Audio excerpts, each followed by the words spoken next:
Hello everyone. जैसे drama start होता है तो हम फीमेल लीड शाइन युगोई को देखते हैं। इंटरनेशनल हैकिंग मुकाबला हो रहा था तो युगोई इसमें पार्टिसिपेट कर रही थी और वो वर्ल्ड की नंबर 1 हैकर थी। कई सालों से वही नंबर 1 रही थी और इस बार भी मुकाबला वही जीती है तो उसके फैंस बहुत खुश हो जाते हैं। युगोई का काम फिनिश होता है तो वो तुरंत वहां से चली जाती है।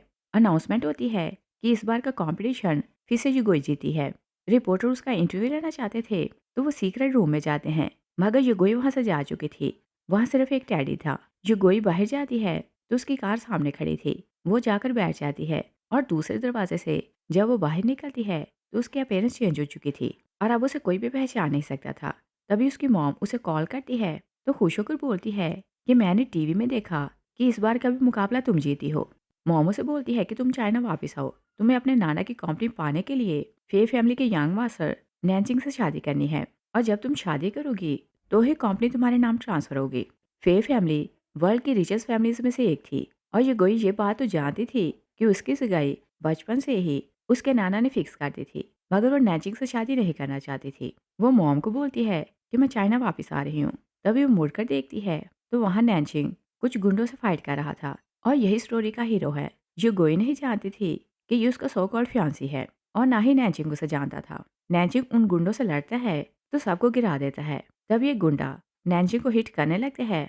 युगोई अपनी गुलेल से उसका निशाना लेती है तो गुंडा गिर जाता है। नैन्सी मुड़कर उसे देखते हैं तो फर्स्ट साइड में उसे युगोई से मोहब्बत हो जाती है। एक गुंडा उठने लगता है तो नैन्सी उसके सार को मारता है, मगर वो युगोई को देखे जा रहा था। वो उसके पास आने लगते हैं। तभी नैन्सी का पर्सनल असिस्टेंट 2 गार्ड्स के साथ वहां आता है और युगोई को यही लग रहा था कि वो गुंडों के साथ ही हैं। तो नैन्सी को बोलती है कि यहाँ से चलो। वो उसका हाथ पकड़ लेती है तो भागने लगती है। नैनचिंग मुड़कर अपने असिस्टेंट को इशारा करता है कि मेरे पीछे ना आना। असिस्टेंट हैरान होकर सोचता है कि क्या मेरे बॉस को एक लड़के ने किडनैप कर लिया। युगोई नैनचिंग को रेड लाइट एरिया लाती है तो बोलती है कि यहाँ बहुत ज़्यादा लोग हैं तो वो लोग तुम्हें ढूंढ नहीं सकेंगे। और वो नहीं जानती थी कि यहाँ एक स्पेशल फ्रेगनेंस है जो रियल में एक ड्रग थी। नैनचिंग के साथ घूमने लगता है। वो युगोई को बोलता है कि मेरी हेल्प करो। युगोई इधर उधर देखती है कि उसने नशा नहीं किया तो वो ड्रंक कैसे हो गया। वो फ्रैग्रेंस देखती है तो सारी स्टोरी समझ आती है। नैनचिंग उसे बोलता है कि प्लीज़ मेरी हेल्प करो। जो गोई सोचती है कि मुझे नैनचिंग से शादी तो नहीं करनी तो ये लड़का बुरा नहीं। वो उसकी हेल्प के लिए मान जाती है। नैनचिंग होश में आता है तो बोलते हैं कि मैं तुम्हारे लिए रिस्पॉन्सिबल हूँ। जो गोई से बोलती है कि हम दोनों अडल्ट हैं तो मेरी रिस्पॉन्सिबिलिटी लेने की तुम्हें ज़रूरत नहीं। नैनचिंग फिर से उसे बोलता है कि चाहे सिचुएशन कोई भी थी, मैं तुम्हारे लिए रिस्पॉन्सिबल हूँ। और उसे ये नहीं बताता कि वो उसे फर्स्ट साइड में मोहब्बत करने लगा है। वो उसे बोलते हैं कि मुझे अपना फ़ोन नंबर दो। ये कोई उसका फ़ोन पकड़ती है तो रैंडमली कोई भी नंबर लिख देती है और दिल में सोचती है कि हम लोग फिर नहीं मिलेंगे। वो जाने लगती है तो नैनचिंग सोचते हैं कि हम दोबारा फिर मिलेंगे। युगोई चाइना वापस आती है तो घर के बाहर खड़े होकर वो अपने पास को याद करने लगती है। युगोई सिर्फ 7 साल की थी जब उसके नाना की डेथ हुई थी और वो लोग नहीं जानते थे युगोई के डैड मिस्टर यांग की मिस्ट्रेस है और उनसे एक बेटी भी थी। यांग जानता था कि उसकी वाइफ बहुत वीक है। युगोई के नाना की डेथ होती है तो यांग अपनी मिस्ट्रेस और बेटी को घर ले आता है। मिस्ट्रेस युगोई से जान छुड़ाना चाहती थी तो वो उसे फ्रेम करती है और घर से निकाल देती है। युगोई की मॉम झूठ बोलती है कि उसने उसे विलेज भेज दिया, मगर वो उसे अब्रॉड भेज देती है क्योंकि वो चाहती थी कि उसकी बेटी सेफ रहे और युगोई तब से वहीं थी। युगोई घर के अंदर आती है तो पास को याद करके वो खुद से प्रॉमिस करती है कि तुम लोगों ने जो कुछ किया है मैं उसका बदला लूंगी और अपनी हर चीज़ वापस लूंगी। यंग अपनी दूसरी वाइफ और बेटी वेवे को लेकर वहां आया था क्योंकि वो लोग जानते थे कि युगोई आज वापस आ रही है और उन्हें अभी तक यही पता था कि वो विलेज में रहती है और वहीं से वापस आई है। मॉम युगोई को देखती है तो बहुत खुश होने लगती है। मिस्टर यंग अपनी सेकंड वाइफ को बोलते हैं कि ये तो विलेज में रहती थी, मगर देखने में लगता है कि बहुत सोफिस्टिकेटेड है और बहुत स्ट्रांग लग रही है। स्टेप मॉम बोलती है कि ये सिर्फ दिखावा कर रही है। मिस्टर नैनचिंग इससे मिलेगा तो सगाई तोड़ देगा। युगोई के नाना मिस्टर यू की विल थी कि जब वो 22 साल की होगी और उसकी शादी जब नैनचिंग से होगी तो कंपनी उसके नाम ट्रांसफर होगी और अभी तक कंपनी यंग संभाल रहा था और यंग चाहता था कि मिस्टर नैनचिंग शादी से मना कर दे ताकि युगोई को कंपनी वापस ना मिले। वेवे अपने डैड को बोलती है कि चाहे ये कुछ भी कर ले मिस्टर नैनचिंग इससे शादी नहीं करेगा। युगोई हैरान होकर मॉम को देखती है तो मॉम उसे बताती है कि आज सुबह ही नैनचिंग का मैसेज आया है कि वो सगाई तोड़ना चाहता है और फिर बोलती है कि तुम फिक्र न करो, सगाई तुम्हारे नाना और नैन्सी की दादी ने फिक्स की थी और सगाई फॉर्मल हुई थी। जब तक तुम अग्री नहीं होगी, सगाई नहीं टूट सकती। वे भी बोलती है कि अपनी मॉम की बातों को ना सुनो। नैन्सी रिचेस्ट पर्सन है। जब वो एक बार तुमसे मिलेगा, तो तुमसे शादी करने से मना कर देगा। यंग युगोई को बोलते हैं कि अगर तुम माँ बेटी ने नैन्सी को नाराज़ किया, तो मैं तुम दोनों को घर से निकाल दूंगा। वो अपनी वाइफ और बेटी को लेकर चला जाता है। मॉम वरीड होने लगती है तो बोलती है कि अगर तुमने शादी नहीं की, तो कंपनी तुम्हारे नाम नहीं होगी। युगोई बोलती है कि मॉम, आप फिक्र न करें, अगर मेरी शादी नैनचिंग से ना भी हुई, तो मैं कंपनी वापस लेकर रहूंगी। मॉम उसे बोलती है कि क्या तुम यंग को मार सकती हो, और हम उसे मार देते हैं तो कंपनी हमें मिल जाएगी। युगोई बोलती है कि मॉम, मैं बेस्ट हैकर हूँ, किलर नहीं कि डैड को मार दूँ। और फिर बोलती है कि कल मैं मिस्टर नैनचिंग से मिलने जाऊंगी, तो बोलूंगी कि मुझे सिर्फ 1 मंथ दे, इसके बाद चाहे तो सगाई तोड़ दे, और तब तक मुझे टाइम मिल जाएगा कि मैं डैड के हाथ से कंपनी छीन सकती हूँ। युगोई नैनचिंग से मिलने उसकी कंपनी जाती है। वो रिसेप्शन पर जाकर बोलती है कि मेरा नाम युगोई है, मुझे आपके बॉस से मिलना है। नैन्सी का कज़न ज़ीफ़न उसकी बात सुनता है तो झट से आगे आता है और बोलते हैं कि क्या तुम वही कंट्री गर्ल हो जो मेरे भाई से शादी करना चाहती है। युगोई से बोलती है कि तुम कौन हो। ज़ीफ़न उसे बोलते हैं कि मैं नैन्सी का कज़न हूँ। युगोई बोलती है कि आपसे मिलकर खुशी हुई।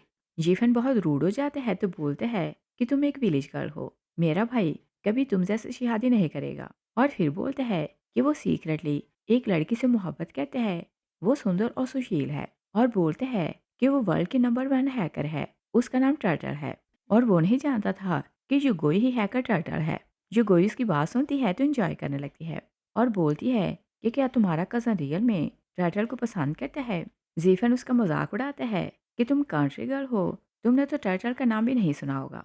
दूसरी साइड पर देखते हैं कि नैन्सी का असिस्टेंट उसे इन्फॉर्म करता है कि मैंने सुना है कि मिस चैन सगाई नहीं तोड़ना चाहती। उनकी फैमिली ने उन्हें बुलाया है ताकि आप दोनों की शादी करवाएं। नैनचिंग अपनी वन नाइट स्टैंड को याद करते हैं तो बोलते हैं कि मैं सिर्फ उससे शादी करूंगा, और पूछते हैं कि क्या उस लड़के का पता चला। असिस्टेंट बोलते हैं कि उसने आपको जो नंबर दिया था वो फेक था, हम उसे ढूंढ नहीं सकते। नैनचिंग बोलते हैं कि चाहे कुछ भी हो, मैं उसे ढूंढ कर रहूंगा। तभी कंपनी के अलार्म बजने लगते हैं।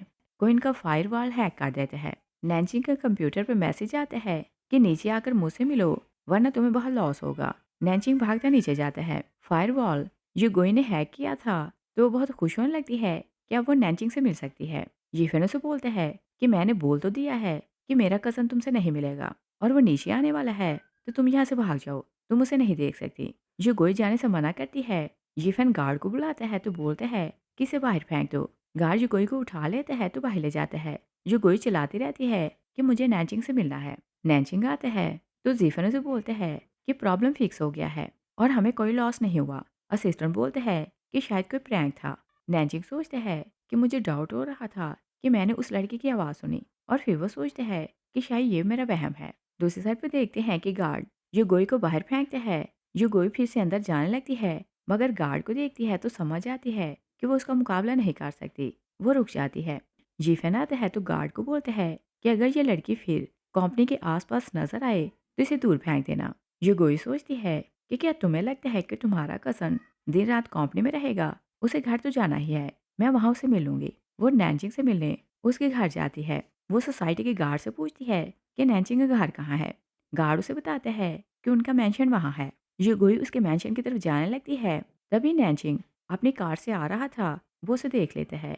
वो अपने असिस्टेंट को बोलता है कि जल्दी से कार पार करो। युगोई जा रही थी, तभी एक आदमी वहां से गुजर रहा था। वो मैट्रेस उठाया था। उसे किसी की कॉल आती है तो वो युगोई को बोलते हैं कि मुझे ये कॉल आंसर करनी है, तो प्लीज़ थोड़ी देर के लिए इस मैट्रेस को होल्ड करो। वो उसे मैट्रेस पकड़ा कर चला जाता है। नैचिंग आता है तो युगोई को देखकर बोलता है कि मुझे उम्मीद नहीं थी कि तुम मुझे यहाँ मिलोगी। युगोई उसे देखकर शॉक रह जाती है। मैट्रेस गिर जाता है और वो गिरने लगती है। नैचिंग उसका हाथ पकड़ते हैं तो दोनों मैट्रेस पर गिरते हैं। तभी एक चद्दर उनके ऊपर आ गिरती है तो दोनों फाइट करने लगते हैं। युगोई बोलती है कि तुमने मेरे बाल खींचे हैं। नैचिक बोलते हैं कि तुमने मुझे किक किया, और वो चादर के नीचे लड़ रहे थे। लोग इकट्ठे होने लगते हैं तो उनकी वीडियो बनाने लगते हैं। दोनों चादर पीछे करते हैं तो लोग उन्हें देखकर उनका मजाक उड़ाने लगते हैं कि क्या यहाँ रोमांस कर रहे हो। मैट्रेस वाला आदमी आता है तो बोलते हैं कि मुझे नहीं पता था कि तुम मेरे मैट्रेस का ऐसे यूज़ करोगे। ये गोई शाउट करती है कि वीडियो बनाना बंद करो। लोग हंसते हुए चले जाते हैं। ये गोई उठ जाती है तो नैनचिंगू से बोलते हैं कि उठने में मेरी हेल्प करो। जुगोई उसका हाथ पकड़ती है तो नैनचिंग उसे क्लोज कर लेते हैं और पूछते हैं कि तुमने मुझे फेक नंबर क्यों दिया। जुगोई बोलती है कि मैं ऑलरेडी एंगेज हूँ, मैं तुमसे शादी नहीं कर सकती और जो कुछ उस रात हुआ तुम उसे भूल जाओ। नैनचिंग उसे बोलते हैं कि क्या तुम मुझसे मोहब्बत करती हो। जुगोई चुप रहती है। नैनचिंग बोलते हैं कि अगर तुम मुझसे मोहब्बत नहीं करती तो सगाई तोड़ दो और मुझसे शादी करो। जुगोई नर्वस होने लगती है तो उसे खुद से दूर करती है। नैनचिंग तुरंत उसका मोबाइल फ़ोन उसके पर्स से निकाल लेते हैं। वो उसके फ़ोन से अपना नंबर डायल करते हैं तो उसका नंबर सेव कर लेते हैं और बोलते हैं कि अब मैं जब चाहूँ तुम्हें कॉल कर सकता हूँ। वो जाने लगती है तो नैनचिंग उसे बोलते हैं कि अपना नाम बता कर जाओ। युगोई अपना फेक नाम बताती है तो नैनचिंग बोलते हैं कि क्या ये नाम भी फेक है। युगोई बोलती है कि अगर ट्रस्ट करना है तो करो वरना मुझे भूल जाओ। वो जाने लगती है तो नैनचिंग उसे बोलते हैं कि मेरे साथ डिनर करो। युगोई बोलती है कि मुझे किसी से मिलना है, अगर तुम वेट कर सकते हो तो यहाँ खड़े होकर वेट करो, मैं वापस आऊँ तो हम लोग डिनर के लिए चलेंगे। नैनचिंग बोलते हैं कि ओके, मैं यहाँ तुम्हारा वेट करूँगा और देखते हैं कि इस बार तुम्हारा प्रॉमिस सच्चा है या फिर झूठा। वो वहीं खड़े होकर उसका वेट करने लगते हैं। युगोई फिर मेंशन जाती है। बटलर बाहर आता है। युगोई से बोलती है कि मुझे मिस्टर नैनचिंग से मिलना है। बटलर बाहर आते हैं तो बोलते हैं कि ओल्ड लेडी आपका वेट कर रही हैं। युगोई हैरान होकर अंदर आती है तो सोचती है कि ओल्ड लेडी मेरा वेट क्यों कर रही है। नैनचिंग की ग्रैंडमा युगोई को देखती है तो बहुत खुश हो जाती है और बोलती है कि तुम छोटी सी थी और अपने नाना की गोद में थी, तब मैंने तुम्हें देखा था, मगर तुम तो बड़ी हो गई हो। और फिर वो उसे बताती है कि मैं और तुम्हारे नाना बहुत अच्छे फ्रेंड्स थे, हम दोनों ने मिलकर तुम्हारी और नैनचिंग की सगाई की थी। तुम्हारे नाना ने मरने से पहले मुझसे प्रॉमिस लिया था कि मैं तुम्हें खुश रखूंगी। और फिर वो प्यार से उसका हाथ पकड़ती है तो बोलती है कि तुमने सालों बहुत सफ़र किया है, तुम मेरे पोते से शादी करो, तुम्हें और सफ़र नहीं करना पड़ेगा और अच्छा हुआ कि तुम वापस आ गई। मैं शादी की तैयारियां शुरू करवाती हूँ।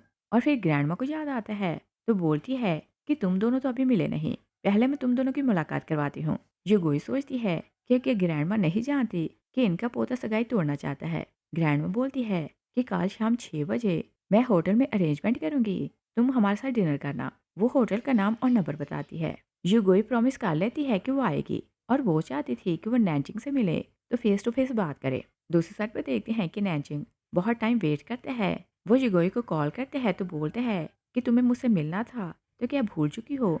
युगोई सॉरी करती है कि मैं दूसरे दरवाजे से निकल आई तो तुम मुझे याद नहीं रहे और बोलती है कि डिनर फिर करेंगे। नैनचिंग बोलते हैं कि अब तुम मुझसे भाग नहीं सकती, मैंने तुम्हें वीचैट पर ऐड कर लिया है और फ्रेंड रिक्वेस्ट भेजूंगा, तुम मुझे फ्रेंड लिस्ट में ऐड करना। युगोई इरिटेट होती है कि वो जितना उसे जान छुड़ा रही है वो उतना ही उसके पीछे पड़ रहा है। नैनचिंग घर जाते हैं तो ग्रैंडमा बहुत खुश थी। वो बोलती है कि आज युगोई मुझसे मिलने आई थी, वो बहुत अच्छी लड़की है और अब टाइम आ गया है कि तुम दोनों शादी करो। नैनचिंग बोलते हैं कि आप भी जानती हैं कि कई सालों से शैन फैमिली मेरा नाम यूज करती है तो बिजनेस में बेनिफिट ले रही है, वो पैसों के लालची हैं, मुझे उस लड़के से शादी नहीं करनी। ग्रैंडमा खुश हो जाती है तो बोलती है कि अरे इतनी सी बात थी, अगर उन्हें पैसा पसंद है तो हम दे देते हैं और तुम्हारी खुशी के सामने पैसों की कोई भी वैल्यू नहीं। नैनचिंग बोलते हैं कि मैं किसी और को पसंद करता हूँ। ग्रैंडमा बोलती है कि तुम अभी युगोई से मिले नहीं तो ऐसा बोल रहे हो, एक बार उससे मिलो तो तुम्हें उससे मोहब्बत हो जाएगी। मैंने कल उसे डिनर के लिए बुलाया है तो तुम भी आ जाना। नैनचिंग बोलते हैं कि मैं नहीं आऊँगा। ग्रैंडमा उसे धमकी देती है और बोलती है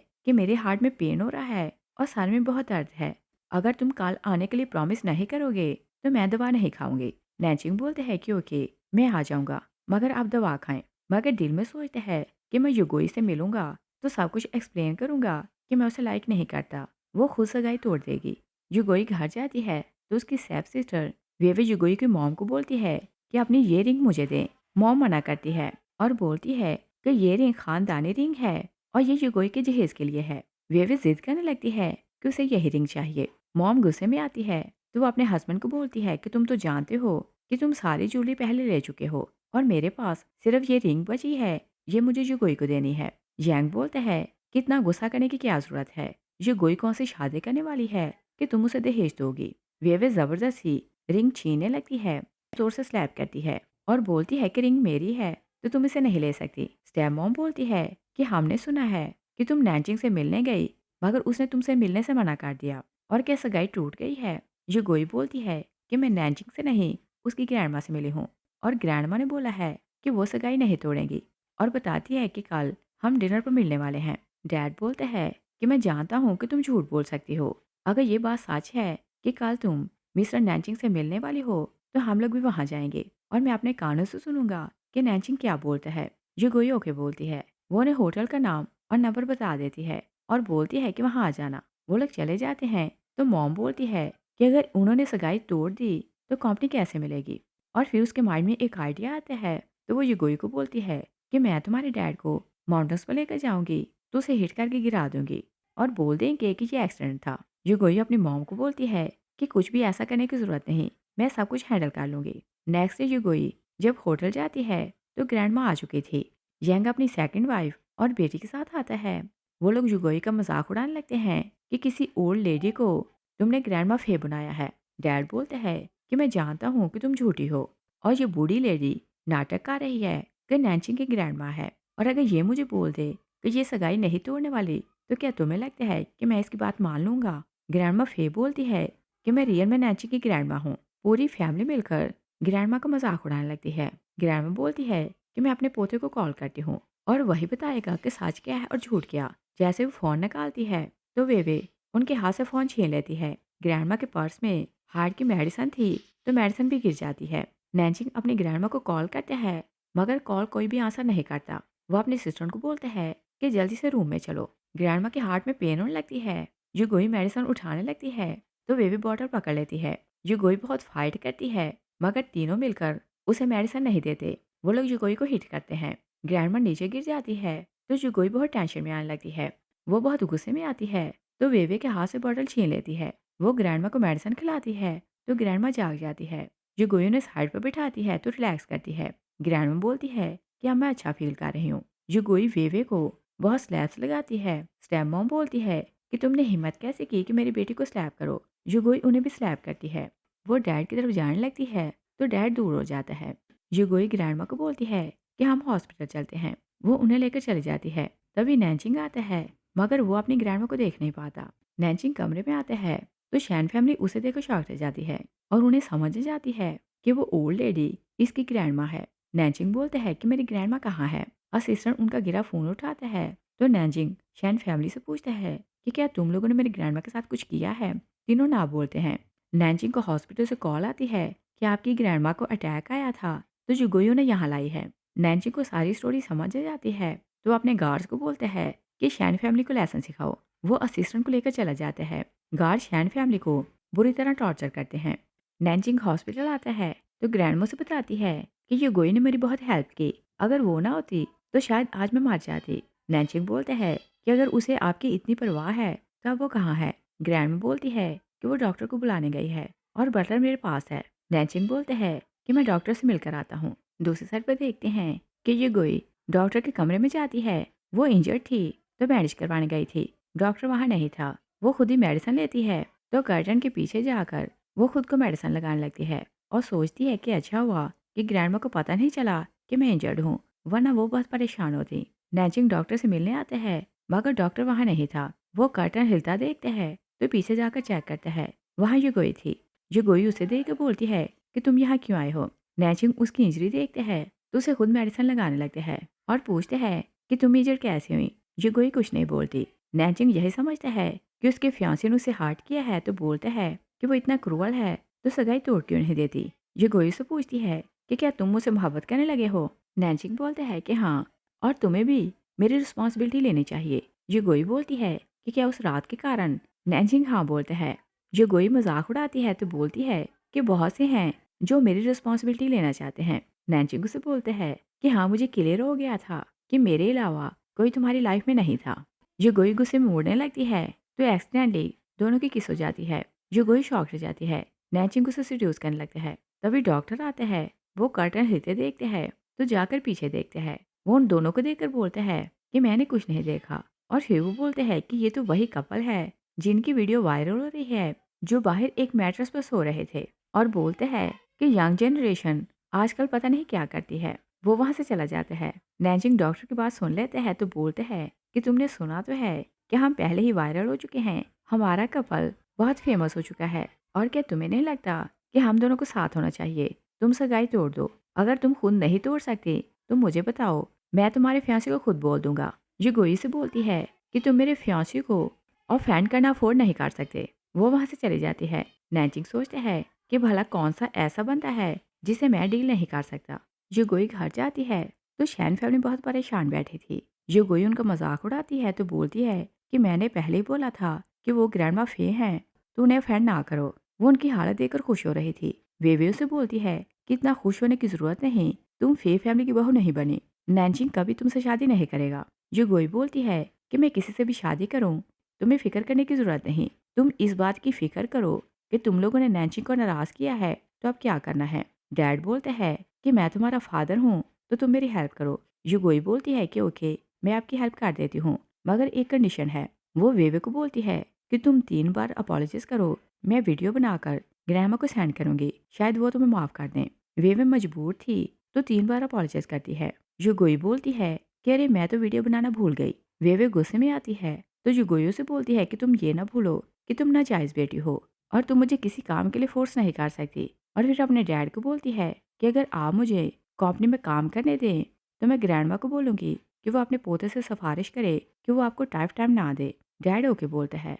वेवे बोलती है कि तुम कंट्री गर्ल कंप्यूटर के बारे में क्या जानती हो। युगोई गुस्से में खड़ी होती है। वेवे डर जाती है तो सोफे पर गिर जाती है। नेक्स्ट डे युगोई जब कंपनी आती है तो अपने नाना को याद करने लगती है। फ्लैशबैक में देखते हैं तो युगोई जब कंपनी आती है तो ग्रैंडपा उसे देखकर खुश हो जाता है। वो उसे गोद में बिठाता है तो बोलता है कि मैं चाहता हूँ कि बड़ी होकर तुम वर्ल्ड के नंबर 1 हैकर बनो। युगोई प्रॉमिस करती है कि मैं नंबर 1 हैकर बनूंगी। ग्रैंडपा से बोलता है कि मैं भी एक हैकर हूँ, मगर मेरी कंपनी का काम दूसरों को प्रोटेक्ट करना है और फ्यूचर में ये काम तुम्हें करना है। ग्रैंडपा सडनली बीमार हो जाता है और वो जानता था कि वो जिंदा नहीं रहेगा, तो वो युगोई को मिलने को बुलाता है और उसे प्रॉमिस लेता है कि जैसा मैंने तुम्हें सिखाया है कि तुम नंबर 1 हैकर बनोगी और लोगों को प्रोटेक्ट करोगी। युगोई उनसे प्रॉमिस कर लेती है। ग्रैंडपा से बोलता है कि मैंने विल छोड़ी है, जब तुम 22 साल की हो जाओगी तो कंपनी की चेयरमैन तुम बनोगी। ग्रैंडपा की डेथ हो जाती है और फिर हम प्रेजेंट में देखते हैं। वेवे आती है तो युगोई को बोलती है कि तुम कंप्यूटर के बारे में कुछ जानती नहीं, तो यहाँ क्या करोगी। नैन्सी का कजन जीफे वहीं आया था। वो युगोई को देखकर शॉक रह जाता है और बोलता है कि विलेज गर्ल तुम यहाँ क्या कर रही हो। और फिर उसे बोलते हैं कि तुम ये ना समझना कि तुम मेरे भाई की फियांसी हो तो हम तुम्हें स्पेशल समझेंगे, तुम्हारी कोई भी वैल्यू नहीं, क्योंकि मेरा भाई कभी तुमसे शादी नहीं करेगा। युगोई बोलती है कि तुम हमारी कंपनी में क्या कर रहे हो। वेवे उसे बताती है कि कंपनी में एक फेमस साइबर सिक्योरिटी एक्सपर्ट आया है, तो ये उसके साथ आया है और साइबर सिक्योरिटी के एक्सपर्ट का नाम डू शाओ है। सब उसे मास्टर डू बोलते हैं और ये उसका डिसाइपल है।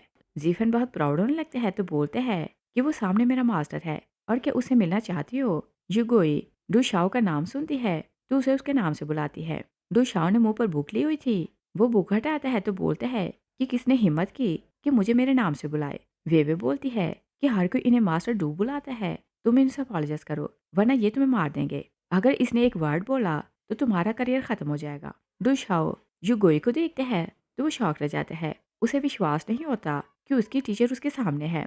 वो अपने मुंह पर स्लैप करता है। उसे ट्रस्ट हो जाता है कि सामने युगोई है। वो उसके सामने झुक जाता है। जीफन और वेवे दोनों शौक रह जाते हैं। युगोई नहीं चाहती थी कि वो लोग उसके आइडेंटिटी के बारे में जाने, तो वो डुशाओ को बोलती है कि अरे तुम तो फिसलने लगे हो। डुशाओ अपने टीचर को देखते हैं। युगोई उसे इशारा करती है तो वो समझ जाता है कि उसे उसकी आइडेंटिटी किसी को नहीं बतानी। वेवे और जीफन बोलते हैं कि क्या तुम इसे पहले से जानते हो। डुशाओ बोलते हैं कि ये कौन है। युगोई बोलती है कि ये कंपनी मेरे नाना की है और मैं नई टेक्नीशियन हूँ, आपसे सीखने आई हूँ। डुशाओ उसकी बात समझ आता है। वो बोलते हैं कि ये मास्टर शू की नाती है, तो ये नेचुरल है कि मैं इसे जानता हूँ। वो युगोई को बोलता है कि तुम मेरे साथ ऑफिस चलो तो मैं तुम्हें काम समझाता हूँ। वो उसे साथ ले जाता है। वेवे जीफन से पूछती है कि क्या ये इस लायक है कि मास्टर डू की डिसाइपल बने। जीफन बोलते हैं कि नहीं, शायद वो उसे डेट करने वाली है और वो तो यही समझ रहा है कि वो मास्टर यू की नाती है तो उसे रिस्पेक्ट दे रहा है, मगर वो ये नहीं जानता कि उसे तो कंप्यूटर का कुछ नहीं पता। युगोई डू के साथ ऑफिस जाती है तो बोलती है कि एक सीक्रेट फाइल है, तो क्या तुम उसकी खोज लगा सकते हो।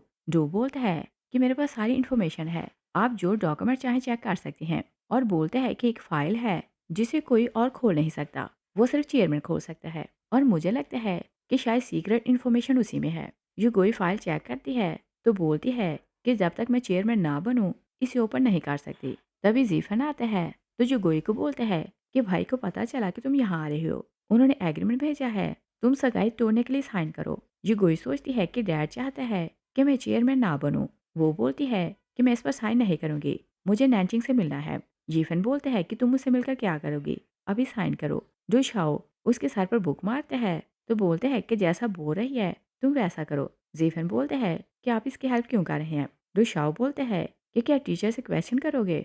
नेक्स्ट सीन में देखते हैं कि नैनचिंग की आंट उसे मिलने आती है। वो उस पर गुस्सा करती है तो बोलती है कि मैंने सुना है कि तुम्हारा किसी लड़की के साथ अफेयर है और क्या इसी कारण मिस शैन से सगाई तोड़ना चाहते हो। नैनचिंग कुछ नहीं बोलता तो आंट उसे बोलती है कि क्या तुम्हारी दादी की हालत उसके कारण खराब हुई है। युगोई नैनचिंग से मिलने आ रही थी, तभी वो कमरे में देखती है तो अंदर का सीन देखकर शॉक रह जाती है। नैनचिंग अपनी आंट को बोलते हैं कि आप 40 से ऊपर की हो चुकी हैं और अभी तक शादी नहीं की, फिर मुझे फोर्स क्यों कर रही हैं कि मैं शादी करूं। आंट गुस्से में आती है तो उसका कॉलर पकड़ लेती है। युगोई अंदर आ जाती है, वो नैनचिंग के सामने खड़ी हो जाती है तो बोलती है कि ये मेरा मैन है, अगर तुम्हें कुछ चाहिए तो जाकर अपनी एज का ढूंढो। नैनचिंग हंसने लगते हैं। आंट शॉक रह जाती है तो बोलती है कि क्या तुम वही हो जिसके साथ इसका अफेयर है। नैनचिंग बोलने लगते हैं मगर उससे पहले ये गोई बोलती है कि हाँ मैं वही हूँ और अगर आपने इसे हैरेस किया तो मैं पुलिस को कॉल करूंगी। और बोलती है कि क्या आपके मैनर्स नहीं आते, ये आपसे आधी एज का है तो इसके साथ अफेयर करना चाहती हैं। नैनचिंग रोकते हैं मगर दोनों लेडीज लड़ने के मूड में थी। आंट बोलती है कि बूढ़ा किसे बोला। ये गोई बोलती है कि माना कि आप सुंदर हैं और अभी ये ज्यादा नहीं हुई मगर फिर भी ये आपसे एज में छोटा ही है। आंट उसकी बात सुनकर पहले गुस्से में आती है, फिर मान ही मान में वो बहुत खुश होने लगती है। वो नैन्सी को बोलती है कि मुझे लड़की पसंद आई। वो स्माइल करते चली जाती है और सोचती है कि मैंने ब्यूटी इंजेक्शन लगवाए थे तो वो बहुत इफेक्टिव रहे। युगोई नैन्सी को बोलती है कि सिर्फ लड़कियों को नहीं, लड़कों को भी केयरफुल रहना चाहिए, तुम खुद को सबसे बचा कर रखो। नैन्सी से बोलते हैं कि तुमने अभी अभी कन्फेस किया कि मैं तुम्हारा मैन हूँ और क्या तुमने मान लिया है कि मैं तुम्हारा बॉयफ्रेंड हूँ। युगोई बोलती है कि अभी मेरी सगाई नहीं टूटी। वो बाहर जाती है ताकि नैन्सी को ढूंढे। नैन्सी उसके पीछे आने लगता है। युगोई से बोलती है कि अब क्या प्रॉब्लम है। नैन्सी से बोलता है कि मैं तुम्हें प्रोटेक्ट करना चाहता हूँ। युगोई से बोलती है कि क्या बाथरूम मेरे साथ जाओगे। नैन्सी बोलते हैं कि अगर तुम्हें ऑब्जेक्शन नहीं तो मैं वहाँ भी जा सकता हूँ। युगोई से डांटती है तो बाथरूम चली जाती है और बाथरूम के अंदर बाहर जाने का दूसरा रास्ता था तो वो वहाँ से निकल जाती है और सोचती है क्या वो मेरे पीछे नहीं आएगा और वहीं खड़े होकर वेट करेगा। नैनचिंग उसके सामने आकर खड़ा हो जाता है तो बोलते हैं कि तुम कहीं भाग नहीं सकती और बोलते हैं कि तुमने मुझे प्रॉमिस किया था कि मेरे साथ डिनर करोगी। युगोई बोलती है कि मुझे किसी से मिलना है। नैनचिंग उसका हाथ पकड़ते हैं तो जबरदस्ती ले जाते हैं। दोनों जाकर कार में बैठते हैं तो नैनचिंग बोलते हैं कि कब डिसाइड करोगे कि तुम मेरी गर्लफ्रेंड हो। युगोई से बोलती है कि अभी मेरी सगाई नहीं टूटी। नैनचिंग उसे सीड्यूस करने लगते हैं।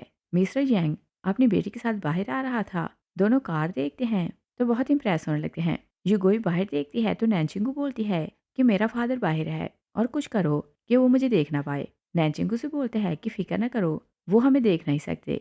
मगर युगोई फिर भी डरने लगती है और बोलती है कि तुम मेरे सामने रहो। नैनचिंग बोलते हैं कि कार के शीशे ऐसे हैं कि हम बाहर से सब कुछ देख सकते हैं मगर वो लोग अंदर नहीं देख सकते। युगोई उसका फेस सामने कर लेती है। वेवे और मिस्टर जैंग कार को टच करते हैं तो बोलते हैं कि हम तो सारी लाइफ ऐसी कार नहीं खरीद सकते। दोनों वहां से चले जाते हैं। युगोई पूछती है कि क्या वो लोग चले गए। नैनचिंग झूठ बोलते हैं कि नहीं, अभी वो यहीं हैं और फिर उसे पूछते हैं कि क्या तुम मुझे लाइक करती हो। युगोई ना बोलती है। नैनचिंग बोलते हैं कि वो लोग चले गए हैं। युगोई जाने लगती है तो नैनचिंग उसे बोलते हैं कि मैं कब तक वेट करूं और सगाई कब तोड़ोगे। युगोई से बोलती है कि सिर्फ 1 मंथ वेट करो। वो चली जाती है तो नैनचिंग सोचते हैं कि 1 मंथ बहुत ज्यादा है। युगोई घर जाती है तो वेवे से बोलती है कि जीफे ने तुम्हें एंगेजमेंट तोड़ने का एग्रीमेंट दिया था, इसका मतलब ये कि तुम्हारी सगाई टूट गई है। युगोई से बोलती है कि उसने मुझे एग्रीमेंट नहीं बल्कि ये पेपर्स दिए थे।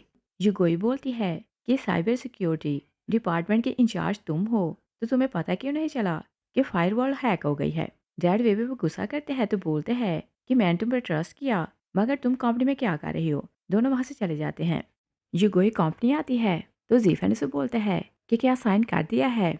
युगोई बोलती है कि मैंने पेपर्स फाड़ दिए थे। जीफन बोलते हैं कि हमें पहले से पता था, इसी कारण मैं दूसरा एग्रीमेंट लाया हूँ और भाई ने बोला है कि तुम्हें जो कॉम्पनसेशन चाहिए हम लोग दे देंगे। युगोई बोलती है कि मुझे 1 मंथ चाहिए, मैं सगाई खुद तोड़ दूंगी और अगर तुम्हारे भाई को अर्जेंट सगाई तोड़ना है तो उसे बोलो कि आकर मुझसे बात करे। वेवे को युगोई पर बहुत गुस्सा था तो वो उसे ढेरों फाइल ला के देती है तो बोलती है कि तुम इस पर काम करो। डुशाओ आते हैं तो सारी फाइल्स पकड़ लेते हैं। वो सारी फाइल्स जीफेन को देते हैं तो बोलते हैं कि इन पर काम करो, तुम्हें सीखने का चांस मिलेगा। जीफेन और वेवे समझ नहीं पाते कि डुशाओ युगोई की इतनी हेल्प क्यों करता है। जीफेन काम करने से मना करते हैं तो डुशाओ से बोलते हैं कि अगर नहीं सीखना चाहते तो ना सीखो, अभी यहाँ से चले जाओ। तभी कंपनी के सर्वर पर फिर से अटैक होता है तो डुशाओ जीफेन को बोलते हैं कि हमें मिलकर इस प्रॉब्लम को सॉल्व करना है। सब लोग मिलकर प्रॉब्लम सॉल्व करने लगते हैं, मगर डुशाओ भी प्रॉब्लम फिक्स नहीं कर पाता। युगोई बोलती है कि प्रॉब्लम मैं फिक्स करती हूँ। वेवे उस पर हंसने लगती है तो बोलती है कि क्या एक कंट्री गर्ल वर्ल्ड के नंबर 1 हैकर से लड़ेगी। डुशाओ बोलते हैं कि इसे करने दो, और फायरवॉल ब्रेक करने में सिर्फ 10 सेकंड बाकी थे। काउंटडाउन स्टार्ट हो जाता है। युगोई कुछ लिखने लगती है, तभी स्क्रीन पर मैसेज आता है कि अटैक रुक गया है। कंपनी का सिस्टम बच जाता है और सब लोग शॉक रह जाते हैं। कोई ट्रस्ट नहीं कर पाता कि युगोई ने इतना बड़ा काम किया। सब उसे क्वेश्चन करते हैं कि तुमने ये कैसे किया। युगोई बहाना बनाती है कि मैंने टीचर की दी हुई यूएसबी लगाई, उसमें एंटी हैकिंग प्रोग्राम था, तो प्रॉब्लम सॉल्व हो गया। दुशाओ बहुत ज़्यादा खुश होने लगते हैं तो बोलते हैं कि आज हमारी जीत हुई है, तो मैं सबको पार्टी दूंगा और बिल मैं पे करूंगा। वो लोग बाहर जाते हैं तो बहुत पीने लगते हैं। दुशाओ एक ही ग्लास पीता है तो वो सो जाता है। वेवे युगोई को देखकर सोचती है कि अगर मैं इसकी रेपुटेशन खराब कर दूं तो नैंजी खुद इसे सगाई तोड़ देगा। वो बाहर चली जाती है। जीफन युगोई को बोलते हैं कि तुमने बहुत बड़ा काम किया है, तो मैं भाई से तुम्हारे लिए कुछ अच्छा बोलूंगा। युगोई से बोलती है कि हमारी मीटिंग फिक्स करवाओ। जीफन बोलते हैं कि कुछ और मांग लो, मैं तुम दोनों को नहीं मिलवाऊंगा। तभी नैंजिंग आता है तो उसका असिस्टेंट बोलता है कि वो सामने जीफन है और वो आपकी गर्लफ्रेंड के साथ क्या कर रहा है। तभी कुछ कुलीग आते हैं तो नैंजिंग समझ आता है कि ये उनकी कंपनी की पार्टी है। नैंजिंग दूर खड़े होकर सब कुछ देखने लगते हैं। वे अपनी बहन की रेपुटेशन खराब करना चाहती थी। उसने काउंटर पर किसी को पैसे दिए थे। युगोई अपने लिए वाइन लेने जाती है। जैसे वो वाइन स्मेल करती है तो उसे फील होता है कि उसमें ड्रग है। वो थोड़ा सा सिप लेने का बहाना करती है और फिर रिटर्न करने लगती है कि वो ड्रंक हो चुकी है। वे वेटर को इशारा करती है कि अपना काम करो। वेटर युगोई को बोलते हैं कि चले मैं आपको कमरे में छोड़कर आता हूँ। वो उसके साथ चली जाती है। नैंजिंग उसके पीछे ही जाता है और कमरे के बाहर एक आदमी था। वेटर युगोई को उसके हैंड ओवर करता है तो वहां से चला जाता है। नैंजिंग कमरे में जाता है तो युगोई के हाथ में बॉटल थी और वो बिल्कुल ठीक थी। नैंजिंग उसे पूछता है कि क्या तुम ड्रंक नहीं थी। युगोई से बोलती है कि मुझे डाउट हो गया था कि वाइन में ड्रग है, तो मैंने नहीं पी थी। नैंजिंग ड्रग वाली वाइन पीता है तो युगोई से बोलती है कि ये तुम क्या कर रहे हो। वो उसे सीरियस करने लगते हैं। वे जीफन को बोलती है कि प्राइवेट रूम में चलो, मैंने युगोई को किसी के साथ वहां जाते देखा है और हम उसे रंगे हाथों पकड़ते हैं। जीफन को बहाना चाहिए था कि किसी तरह वो युगोई को फोर्स करे कि उसके भाई से सगाई तोड़े। वो लोग सर्व वर्कर्स को लेते हैं तो कमरे के बाहर आते हैं। वो जोर जोर से दरवाजा नॉक करता है तो युगोई को आवाजें देता है। युगोई नैंजिंग को बोलती है कि ये मेरे फियांसे का छोटा भाई है, हमें यहाँ से जाना होगा। नैंजिंग बोलते हैं कि अच्छा है कि वो हमें देख लेगा तो तुम्हारा फियांसी खुद सगाई तोड़ देगा। जीफन दरवाजा तोड़ते हैं तो वो लोग अंदर आते हैं, मगर शौक रह जाते हैं कि वो आदमी बेहोश पड़ा था और युगोई वहां नहीं थी। तभी युगोई बाहर से आती है तो वेवे बोलती है कि तुम बाहर कैसे चली गई। युगोई से स्लैप करती है तो बोलती है कि पहले वाइन में कुछ मिलाया, फिर एक आदमी को हायर किया कि मेरी रेपुटेशन खराब करे।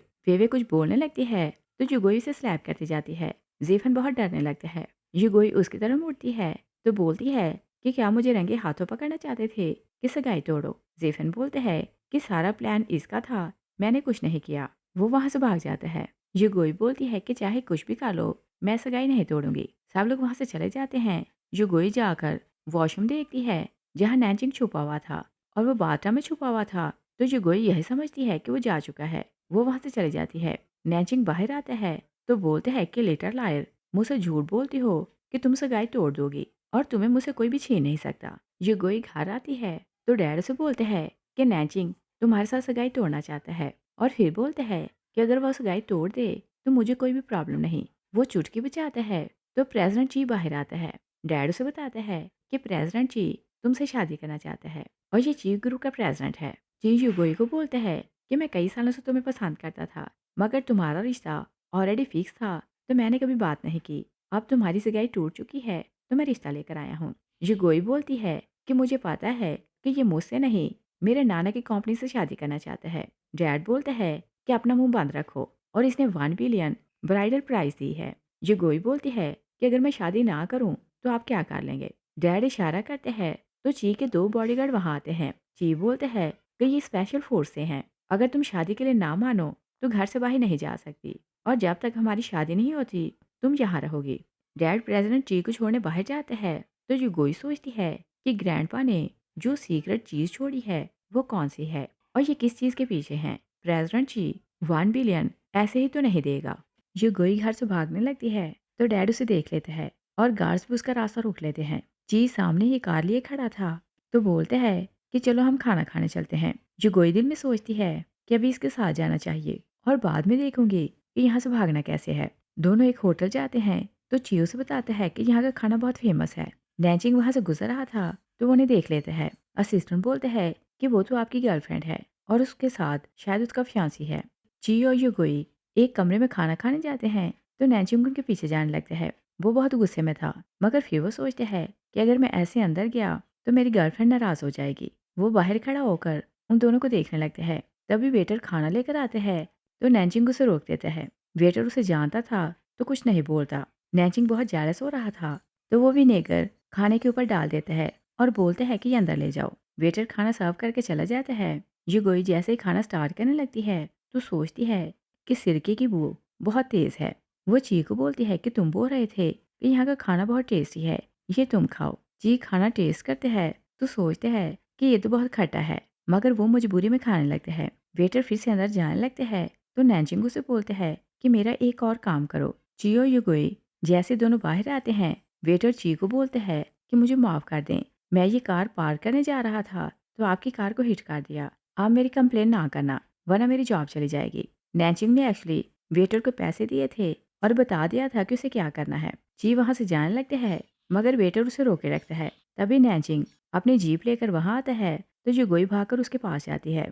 ची उसे देखते हैं तो पूछते हैं कि ये लड़का कौन है। युगोई बोलती है कि ये मेरा बॉयफ्रेंड है। ची बोलते हैं कि ऐसा नहीं हो सकता। नैनजिंग युगोई को बोलते हैं कि इसे ट्रस्ट दिलाओ। युगोई उसे किस करती है। नैनजिंग उसे कार में बिठाते हैं तो वहाँ से ले जाते हैं। ची उनका पीछा करने लगता है। असिस्टेंट बताता है कि वो बंदा हमें फॉलो कर रहा है। वो लोग दूसरे होटल आते हैं। जैसे वो कार से निकलते हैं तो ची युगोई को बोलते हैं कि अगर तुम्हारा बॉयफ्रेंड है भी तो मुझे प्रॉब्लम नहीं, तुम मुझसे कॉन्ट्रैक्ट मैरिज करो। नैनजिंग बोलते हैं कि ये मेरी है तो तुम इसे मुझसे छीन नहीं सकते। चियो से पूछते हैं कि तुम्हारा सरनेम क्या है। नैनजिंग बोलते हैं कि मेरा सरनेम फे है। जी हैरान होकर बोलते हैं कि क्या तुम फे नैनजिंग हो। नैनजिंग सोचते हैं कि युगोई इसे सगाई तोड़ना चाहती है। अगर मैंने बताया कि मैं नैनजिंग हूँ तो शायद ये इसे ब्लैकमेल करेगा। वो बोलते हैं कि मैंने तो उसका नाम भी नहीं सुना। जी बोलते हैं कि मैं अब्रॉड रहता हूँ तो मैं नैनजिंग को नहीं जानता मगर तुम चाइना में रहते हो तो उसे कैसे नहीं जानते। और फिर उसे बोलते हैं कि ओके हम लोग मुकाबला करते हैं, जो जीतेगा लड़की उसकी होगी। नैनजिंग होकर बोलते हैं। वो लोग होटल के अंदर आते हैं तो सारी अरेंजमेंट करवाते हैं। जी बहुत प्राउड हो रहा था कि डॉट में आज तक उसे कोई नहीं जीत सका। कंपटीशन होता है तो नैनजिंग जीत जाता है। जी शॉक से जाता है। वो बोलते हैं कि कंपटीशन फिर से करते हैं। युगोई बोलती है कि तुमने बोला था कि जो जीतेगा मैं उसकी होंगी, तुम्हें दूसरा चांस नहीं मिल सकता। जी वहाँ से चला जाता है। नैनजिंग युगोई को बोलते हैं कि अगर कोई तुम्हारे पास आने की कोशिश करे तो मैं तुम्हें सिखाता हूँ कि तुम्हें खुद को प्रोटेक्ट कैसे करना है। वो उसे ट्रिक सिखाने लगते हैं। नैनजिंग उसे घर छोड़ने आता है तो बोलते हैं कि जल्दी सगाई खत्म करो, मुझे तुमसे शादी करनी है। वो वहाँ से चला जाता है। युगोई अंदर जाने लगती है कि ची सामने खड़ा था। वो उसे बोलते हैं कि तुम्हारा बॉयफ्रेंड है या नहीं है, मुझे कोई भी प्रॉब्लम नहीं, बस तुम्हें मुझसे शादी करनी है। युगोई गुस्से में आती है तो बोलती है कि मैंने क्लियर किया है कि मेरा बॉयफ्रेंड है। जी उसकी बात नहीं सुनता। वो उसका हाथ पकड़ता है तो क्लोज हो जाता है। नैनजिंग ने उसे एक ट्रिक सिखाई थी। युगोई ट्रिक को याद करती है तो ची को जोर से हिट करती है। फैमिली आवाज सुनती है तो बाहर आ जाती है। डैड गुस्से में आते हैं तो बोलते हैं कि क्या तुम नहीं जानती कि ये कौन है, तुमने इसे हिट क्यों किया। युगोई बोलती है कि अगर इसने मेरे क्लोज होने की कोशिश की तो मैं इसे क्रिपल कर दूंगी। ची गुस्से में आते हैं तो बोलते हैं कि मैं और वेट नहीं कर सकता, 3 दिन बाद हमारी शादी होगी। मिस्टर यंग होके बोलता है। जो गोई को एक आइडिया सोचता है तो वो बोलती है कि अगर मेरे नाना की कंपनी आप मेरे नाम ट्रांसफ़र करें तो मैं शादी कर लूँगी। जी सोचते है कि जब ये मुझसे शादी करेगी तो कंपनी खुद ब खुद मेरी हो जाएगी। वो ओके बोलता है। विवे बोलती है कि ये कहीं भाग सकती है। वो ची के गार्ड्स को बोलती है कि शादी तक ये कहीं भाग नहीं सकती। और फिर वो युगोई और उसकी मॉम का फ़ोन ले लेती है और बोलती है कि तुम किसी से कॉन्टैक्ट नहीं कर सकती। युगोई की मॉम बहुत वरीड होने लगती है कि वो लोग क्या करें। जुगोई बोलती है कि फ़िक्र करने की ज़रूरत नहीं, मैं कुछ ऐसा करूँगी कि कंपनी मुझे मिल जाएगी और शादी भी नहीं होगी। 2 दिन के बाद वो लोग जुगोई को साथ लेकर जाते हैं कि शादी के लिए ड्रेस खरीदें। वेवे की मॉम और वेवे उसे बहुत क्रिटिसाइज़ कर रही थी। स्टेप मॉम बोलती है कि मिस्टर फे ने पहले तुमसे एंगेजमेंट तोड़ दी है और अब चुपचाप शादी करो। अगर ची से भी शादी खत्म हो गई तो कोई तुमसे शादी नहीं करेगा। जुगोई कुछ नहीं बोलती। वेवे से बोलती है कि तुम मॉम की बात को आंसर क्यों नहीं कर रही। जुगोई गुस्से में आती है तो उसकी ड्रेस पर कॉफ़ी फेंकती है और वो चाहती थी कि वो लोग यहाँ से चले जाएं तो उसे किसी को फ़ोन करने का चांस मिले। वेवे गुस्से में आती है तो जुगोई को हिट करने लगती है। जुगोई उसका बाजू पकड़ती है तो बोलती है कि अगर तुमने मुझे हाथ भी लगाया तो मैं खुद को हर्ट कर लूँगी और फिर डैड को क्लियर करना कि मैं शादी के लिए क्यों नहीं आई। स्टेप मॉम बोलती है कि इसे ऑफेंड करने की ज़रूरत नहीं। वो वेवे को साथ ले जाती है कि उसे वॉश करे। जुगोई वेट्रेस को बोलती है कि क्या मैं आपका फ़ोन यूज़ कर सकती हूँ। वेट्रेस बोलती है कि शैन फैमिली ने मना किया है कि आप फ़ोन यूज़ नहीं कर सकती। नैनजिंग ने जुगोई के लिए ड्रेस ऑर्डर किया था। वो बुटीक आता है तो बुटीक का ऑनर उसे बोलते हैं कि आपने जो ड्रेस दिया था वो रेडी हो चुका है। तभी नैनजिंग जुगोई को देखते हैं। वो ट्रायल रूम जा रही थी। वो उसके पीछे चला जाता है। जुगोई ट्रायल रूम जाती है तो नैनजिंग उसके पीछे जाता है। जुगोई उसे देखकर खुश हो जाती है। नैनजिंग बहुत गुस्से में था तो उसे बुली करने लगता है और फिर वो उसे बोलते हैं कि तुमने हिम्मत कैसे की कि मुझे भुलाओ। जुगोई बोलती है कि तुम इतने गुस्से में क्यों हो। नैनजिंग बोलते हैं कि तुमने बोला था कि तुम सगाई तोड़ने वाले हो मगर तुम तो शादी का ड्रेस पसंद कर रही हो। जुगोई उसके मुंह पर हाथ रखती है तो बोलती है कि आज तक बोलो कोई सुन लेगा।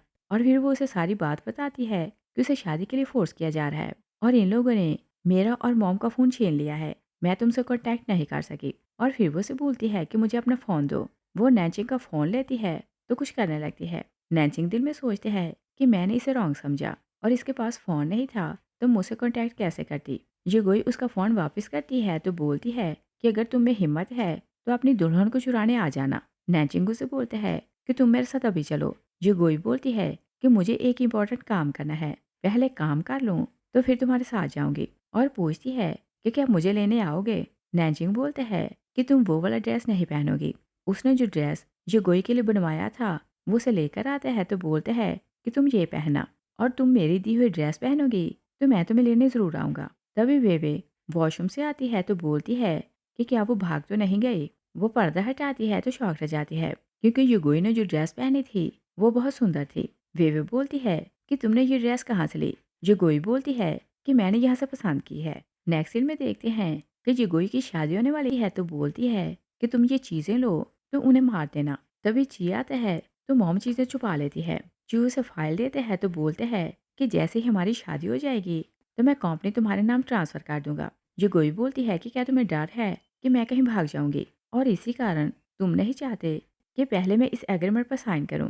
जी प्राउड होकर बोलते हैं कि तुम में हिम्मत नहीं कि यहाँ से भाग सको और बोलते हैं कि ओके तुम अभी साइन कर सकती हो। जुगोई साइन करती है तो दिल में खुश होने लगती है कि ग्रैंडपा की कंपनी मेरे नाम हो गई। जुगोई ने पहले ही सब कुछ प्लान कर रखा था। तभी ची को कंपनी से कॉल आती है कि हैकर टर्टल ने आपका साइबर सिस्टम हैक कर लिया है, फायरवॉल टूटने वाली है, आप यहाँ आए तो प्रॉब्लम सॉल्व करें। और जुगोई ने एक्चुअली नैनचिंग का जब फ़ोन लिया था तो उसने पहले ही वायरस सेट कर दिया था और टाइम भी सेट कर दिया था क्योंकि वो चाहती थी कि ची वहाँ से चला जाएगा तो शादी नहीं होगी। जुगोई ची को बोलती है कि तुम्हारी कंपनी डूब रही है, तुम्हें बिलियंस का लॉस होगा तो जाकर प्रॉब्लम सॉल्व करो। ची बोलते हैं कि चाहे आसमान गिर जाए मैं तो तुमसे शादी करूंगा। जुगोई से बोलती है कि तुम्हें बिलियंस का लॉस होगा। ची बोलते हैं कि मुझे फर्क नहीं पड़ता। जुगोई दिल में सोचती है कि इसका मतलब ये है कि नाना ने मेरे लिए जो चीज़ छोड़ी है वो बिलियंस के लॉस से ज़्यादा वैल्यूएबल है और इसी कारण ये हर हाल में मुझसे शादी करना चाहता है। और ये गोई की माँ जब देखती है कि कोई बात नहीं बन रही तो वो सामने खड़ी हो जाती है और बोलती है कि मैं इसकी शादी तुमसे नहीं होने दूंगी। जैंग अपनी वाइफ को हिट करता है तो चीज़ ज़बरदस्ती युगोई को साथ ले जाता है। वेवे और उसकी माँ युगोई की मॉम को सेंटर में बिठाती हैं तो वहाँ से हिले नहीं देती। मॉम बेबस होकर युगोई को देखे जा रही थी। शादी स्टार्ट होती है तो ची से पूछा जाता है कि क्या आप शादी के लिए एग्री हैं तो वो हाँ बोलते हैं। और जब युगोई से पूछा जाता है तो वो बोलती है कि मैं ऐसे शादी नहीं करूंगी। सब लोग शॉक रह जाते हैं। जी गुस्से में आता है तो बोलते हैं कि क्या तुम्हें लगता है कि मेरे होते तुम यहाँ से भाग सकती हो। ये गोई दरवाजे की तरफ देखने लगती है तो सोचती है कि वो आएगा या फिर नहीं आएगा। जी देखते हैं कि वो किसी का वेट कर रही है तो बोलते हैं कि वो नहीं आएगा क्योंकि उसमें इतनी हिम्मत नहीं, और इस सिटी में मिस्टर फे के अलावा मेरी शादी कोई भी रोक नहीं सकता। तभी नैचिंग अपने गार्ड के साथ आता है तो जैंग हैरान होकर बोलते हैं कि मिस्टर फे, आप यहाँ क्यों आए हैं? नैचिंग बोलते हैं कि मैं अपनी दुल्हन को चुराने आया हूँ। सब लोग शौक रह जाते हैं। नैचिंग जोगोई के सामने हाथ करते हैं तो वो खुशी खुशी उसका हाथ पकड़ लेती है। दोनों वहां से भागने लगते हैं। जाते हुए जोगोई फूलों का गुलदस्ता ची के मुंह पर मारती है तो दोनों वहां से भाग जाते हैं। ची शाउट करते हैं तो जैंग को बोलते हैं कि जाकर उन्हें रोको। जैंग बोलते हैं कि मैं उन्हें नहीं रोक सकता। आप जानते हैं कि मिस्टर फे को रोकना मुश्किल है। जी शौक रह जाते हैं तो बोलते हैं कि क्या तुम ये बोल रहे हो कि वो फे नैनचिंग है? तो जैंग हाँ बोलते हैं। जी बोलते हैं कि तुमने तो बोला था कि नैनचिंग तुम्हारी बेटी को पसंद नहीं करता तो सगाई तोड़ना चाहता है। जैंग बोलते हैं कि मुझे नहीं पता कि उसने अपना डिसीजन चेंज क्यों किया। जी को कंपनी से कॉल आती है कि हैकर टर्टल ने आपके फायरवॉल पर अटैक किया है। कंपनी का साइबर सिस्टम बहुत इफेक्टिव है तो स्टॉक प्राइस गिरती जा रही है। जी तुरंत वहां से चला जाता है। मिस्टर यंग शाउट करते हैं कि तुमने प्रॉमिस किया था कि हमें 1 बिलियन दोगे तो पैसे देकर जाओ। युगोई की मॉम अपने हस्बैंड का हाल देखती है तो वो बहुत खुश होने लगती है। दूसरी साइड पर देखती हैं कि नैनचिंग युगोई को लेकर बाहर आते हैं तो दोनों बहुत खुश हो रहे थे। नैनचिंग बोलते हैं कि जिसे मैं पसंद करता था उससे मेरी शादी होने वाली है। युगोई बोलती है कि क्या तुम्हें डांट नहीं कि तुमने ची की शादी खराब की है। नैनचिंग बोलते हैं कि इस सिटी में किसी की हिम्मत नहीं कि मुझे हर्ट करे, और फिर उसे बोलते हैं कि एक बार मेरी सगाई टूट जाए तो मैं ऑफिशियली तुमसे शादी करूंगा और अपनी ग्रैंड माँ से मिलवाऊंगा। युगोई को थोड़ा डाउट होने लगता है तो वो उसे पूछती है कि तुम्हारा पूरा नाम क्या है। नैनचिंग उसे अपना पूरा नाम बताता है।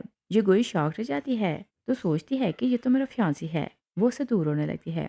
नैनचिंग उसे बोलते हैं कि तुम्हें सडनली क्या हुआ। युगोई उसे बोलती है कि क्या तुम्हें पता है कि मेरा नाम क्या है। वो अपना नाम बताती है तो नैनचिंग शॉक रह जाता है। युगोई बोलती है कि मैंने तुम्हारे कजन से कितनी बार बोला कि मुझे तुमसे मिलकर बात करनी है, मगर तुम हर बार एग्रीमेंट भेज देते कि मैं उस पर साइन करूं, और मैंने तुम्हारी विश पूरी कर दी। और फिर बोलती है कि हमारे बड़ों ने हमारी एंगेजमेंट की थी तो क्या मेरी इतनी रिस्पेक्ट नहीं बनती थी कि मैं तुमसे मिलकर बात कर सकती? तुमने हर बार मुझसे मिलने से मना कर दिया। नैनचिंग बोलते हैं कि मैं तुम्हें सब कुछ क्लियर करता हूँ। युगोई बोलती है कि अब कुछ भी क्लियर करने की जरूरत नहीं। तुम चाहते थे कि मैं पेपर्स पर साइन कर दूं तो मैंने साइन कर दिया है। अब हम में कोई भी रिश्ता बाकी नहीं। वो जाने लगती है तो नैनचिंग उसे रोक लेते हैं। तभी असिस्टेंट आते हैं तो बोलते हैं कि जीफन की कॉल है। वो फोन को स्पीकर पर करते हैं। जीफन बोल रहा था कि भाई ये गोई ने साइन कर दिया है और अब आप आज़ाद हैं। आपकी मंगनी टूट गई है। ये गोई गुस्से में आती है तो नैनचिंग के पाँव को हिट करके चली जाती है। ये गोई घर आती है तो उसका डैड उसे बोलता है कि मुझे नहीं पता था कि तुम्हारा और नैनचिंग का रिश्ता बहुत अच्छा है। ये गोई बोलती है कि अब हमें कोई भी रिश्ता बाकी नहीं, मैंने सगाई तोड़ दी है। डैड बोलते हैं कि ऐसा नहीं हो सकता। युगोई उन्हें पेपर्स दिखाती है। तभी युगोई की मॉम भी बोलती है कि मुझे भी डिवोर्स चाहिए। वो अपने हस्बैंड को बोलती है कि तुम इस पर साइन करो। यांग बोलते हैं कि मैं साइन नहीं करूंगा, और फिर वो युगोई को बोलते हैं कि अगर तुमने नैनचिंग से शादी से मना किया तो मैं तुम्हारी शादी 70 साल के बूढ़े से करवाऊंगा। नैनचिंग आते हैं तो बोलते हैं कि आप इसकी शादी किससे करवाना चाहते हैं। यांग फौरन बात बदल लेते हैं तो बोलते हैं कि मेरी वाइफ मुझसे डिवोर्स लेना चाहती थी तो मैं गुस्से में बोल गया। युगोई नैनचिंग से कोई बात नहीं कर रही थी। नैनचिंग बोलते हैं कि क्या तुम मरना चाहते हो कि मेरी वाइफ को ऑफेंड किया। असिस्टेंट बोलते हैं कि अगर अपनी जान बचाना चाहते हो तो यहाँ से चले जाओ। नैनचिंग बोलते हैं कि डिवोर्स एग्रीमेंट पर साइन करके जाना। यंग साइन कर देते हैं मगर बोलते हैं कि मैं नैनचिंग से बड़ी कंपनी स्टार्ट करने वाला हूँ। एक दिन तुम मेरे पास आओगी और मुझसे भीख मांगोगी कि मैं तुम्हारी लाइफ में वापस आऊँ। वो लोग वहाँ से चले जाते हैं। नैनचिंग युगोई से बात करने की कोशिश करते हैं मगर युगोई नाराज थी तो वो अपने कमरे में चली जाती है। युगोई की मॉम बोलती है कि तुम तो सगाई तोड़ना चाहते थे तो ये सब क्या हो रहा है। नैनचिंग बोलते हैं कि मैं जिस लड़की को पसंद करता हूँ वो युगोई है और इसी के कारण मैं सगाई तोड़ना चाहता था। मॉम खुश हो जाती है तो बोलती है कि वो थोड़ी स्टबन है मगर दिल की सॉफ्ट है। नेक्स्ट युगोई जब कंपनी जाती है तो सब उसे वेलकम करते हैं। जीफन बोलते हैं कि तुम चेयरमैन बन ही गई। तभी वेवे आती है तो वो वर्कर्स को बोलती है कि मेरा डैड नई कंपनी स्टार्ट करने वाला है। अगर तुम लोग हमारी कंपनी में जॉब करो तो डबल सैलरी मिलेगी। वर्कर लालच में आते हैं तो वेवे के साथ जाने लगते हैं। दुशाओ आते हैं तो बोलते हैं कि ऐसी मिस्टेक ना करो मगर वो लोग नहीं मानते। जीफन अपने कोलीग्स को बोलते हैं कि तुम सालों से इस कंपनी में काम कर रहे हो और जब मुश्किल टाइम आया तो छोड़कर जा रहे हो। युगोई उसे बोलती है कि नहीं जाने दो। जेफन हैरान होकर बोलते हैं कि क्या तुम क्रेजी हो? वर्कर्स के बिना कंपनी कैसे चलेगी? युगोई बोलती है कि मुझे वर्कर्स की क्या कमी। वे सबको लेकर चली जाती है। 2 वर्कर वहाँ रुक जाते हैं तो युगोइयो ने बोलती है कि मैं तुम लोगों की सैलरी बढ़ा दूंगी। जेफन बोलते हैं कि तुम नई-नई चेयरमैन बनी हो, तुम्हें किसी चीज़ का नहीं पता और क्या तुम्हें नहीं पता कि अगर वर्कर्स ना हो तो कंपनी नहीं चलती। और बोलते हैं कि अब हम क्या करेंगे। युगोई डुशियाओ को बोलती है कि वर्कर्स का अरेंज करो। डुशियाओ सबको मैसेज भेजते हैं तो युगोई के स्टूडेंट जहाँ जहाँ भी जॉब करते थे वो वहाँ से रिज़ाइन करते हैं तो उसकी कंपनी आते हैं। जीवन उन वर्कर्स को देखते हैं तो वो शॉक रह जाते हैं और इन सबको हर कोई जानता था क्योंकि वो नेशनल हैकर थे। युगोई सबको वेलकम करती है तो बोलती है कि जाकर अपना अपना काम स्टार्ट करो। सब लोग काम करने लगते हैं और जीवन यही समझ रहा था कि टीचर डू के कहने पर वो लोग आए हैं। वो बोलते हैं कि आपने तो कमाल कर दिया। डुशाओ स्माइल करने लगते हैं तो बोलते हैं कि ये कमाल मेरा नहीं बल्कि चेयरमैन का है और बोलते हैं कि क्या तुम जानते हो कि वो कौन है। जीवन बोलते हैं कि हाँ मैं जानता हूँ, ये मेरे भाई की फियांसी हुआ करती थी, ये किसी काम की नहीं तो भाई ने सगाई तोड़ दी है। नैनचिंग आते हैं तो बोलते हैं कि तुम्हारी हिम्मत कैसे हुई कि अपनी भाभी से ऐसे बात करो। जीफन बोलते हैं कि भाई आप नहीं जानते ये कितनी क्रेजी है, इसने वर्कर्स को निकाल दिया है और वर्कर्स के बिना कंपनी कैसे चलती है। नैनचिंग बोलते हैं कि कोई ना कोई रीज़न होगी। जीफन बोलते हैं कि आप इसे सगाई तोड़ चुके हैं तो इसे फेवर क्यों कर रहे हैं। नैनचिंग उसे बोलते हैं कि तुम इससे अपॉलोजाइज करो। जीफन अपॉलोजाइज कर लेते हैं। नैनचिंग बोलते हैं कि मैं सबके लिए स्नैक्स लाया हूँ। वो एक डब्बा युगाई को देते हैं। युगाई जो श्याओ को बोलते हैं कि हम लोग चलकर काम करते हैं और दिल में सोचती है कि देखते हैं कि ग्रैंडपा ने मेरे लिए क्या छोड़ा है। वो अपने ऑफिस जाती है तो काम करने लगती है। जीफन और नैनचिंग बाहर खड़े उन्हें देखने लगते हैं। जीफन अपने भाई को बोलते हैं कि आप इसका एटीट्यूड देखें, ये कितनी रूड है और आप हैं कि इसके लिए स्नैक्स लाए। नैनचिंग युगोई के लिए अच्छी अच्छी बातें करने लगते हैं तो जीफन हैरान होकर बोलते हैं कि क्या आप बीमार हो चुके हैं। नैनचिंग स्माइल करने लगते हैं और बोलते हैं कि जाकर सबको स्नैक्स दो। जीफन बोलते हैं कि ये सारे वर्कर्स देखें, ये सब टर्टल के स्टूडेंट हैं और इन्हें मेरे टीचर ने हायर किया है। और फिर वो बोलते हैं कि मेरी हमेशा से विश थी कि मैं टर्टल से मिलूं।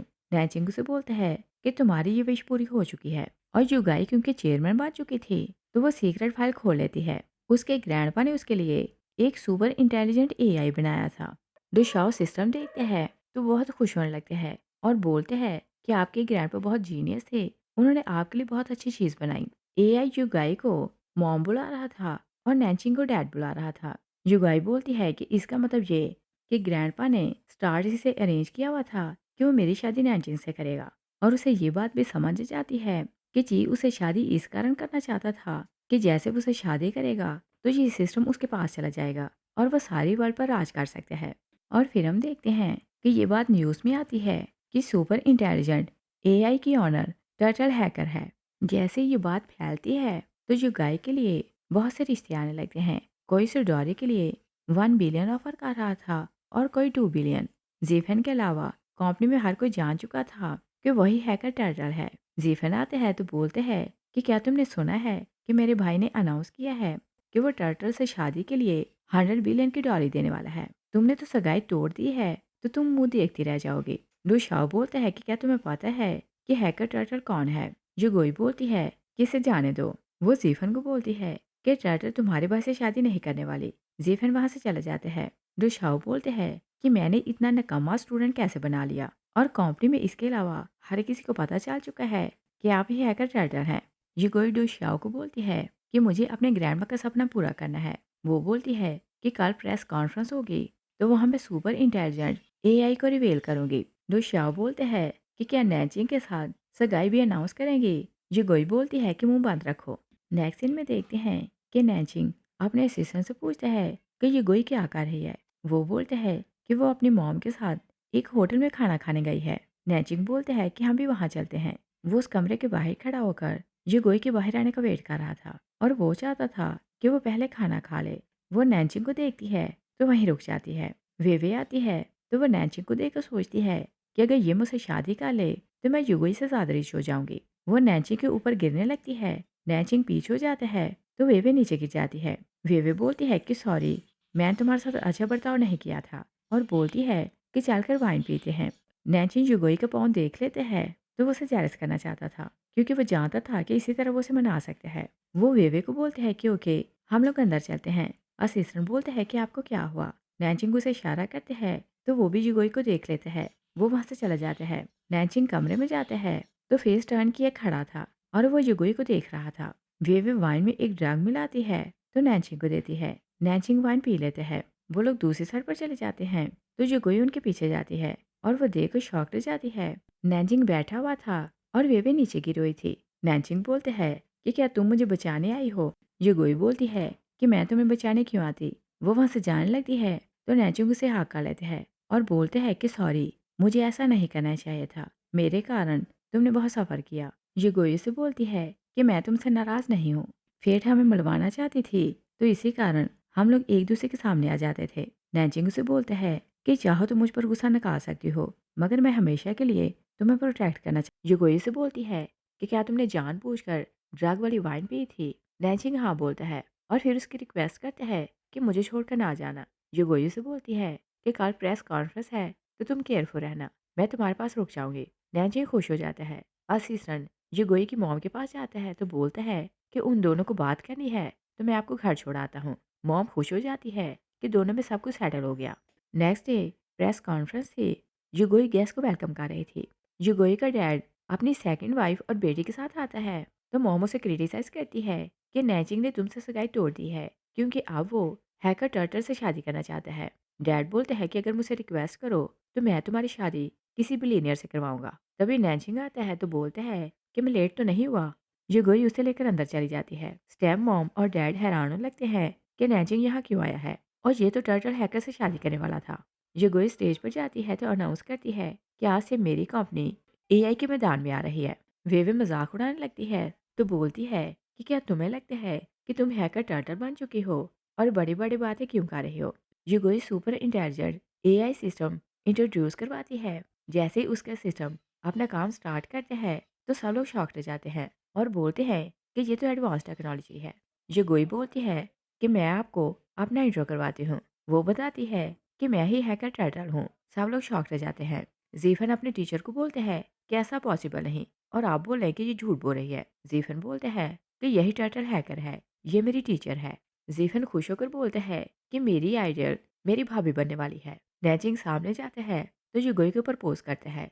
युगोई से बोलती है कि क्या तुम इसका मतलब जानते हो? दुनिया भर के इन्वेस्टर इस टाइम मेरे पीछे है। नैजिंग से बोलते हैं कि अगर सारी वर्ल्ड तुम्हारे अगेंस्ट खड़ी हो जाए, तो भी मैं सिर्फ तुम्हारा साथ दूंगा। युगोई उसका प्रपोजल एक्सेप्ट कर लेती है। यंग अपनी वाइफ और बेटी को लेकर भागने लगते हैं, तो युगोई से बोलती है कि तुम ऐसे भाग नहीं सकते। वो उसे एविडेंस दिखाती है कि तुम तीनों ने मिलकर मेरी कंपनी के फंड चोरी किए हैं और बहुत से लोगों को चीट किया है। पुलिस आती है, तो उन तीनों को अरेस्ट कर लेती है। नैजिंग युगोई को बोलते हैं कि चलो ग्रैंडमा से मिलने चलते हैं। जीफेन एक डायरी और पेन लेते हैं, तो घुटनों पर बैठकर युगोई से रिक्वेस्ट करते हैं कि मैं आपका बड़ा फैन हूँ, मुझे ऑटोग्राफ दे। युगोई स्माइल करने लगती है, तो उसे ऑटोग्राफ दे देती है। वो लोग ग्रैंडमा से मिलने जाते हैं, तो ग्रैंडमा खुश हो जाती है कि वो दोनों शादी करने वाले हैं।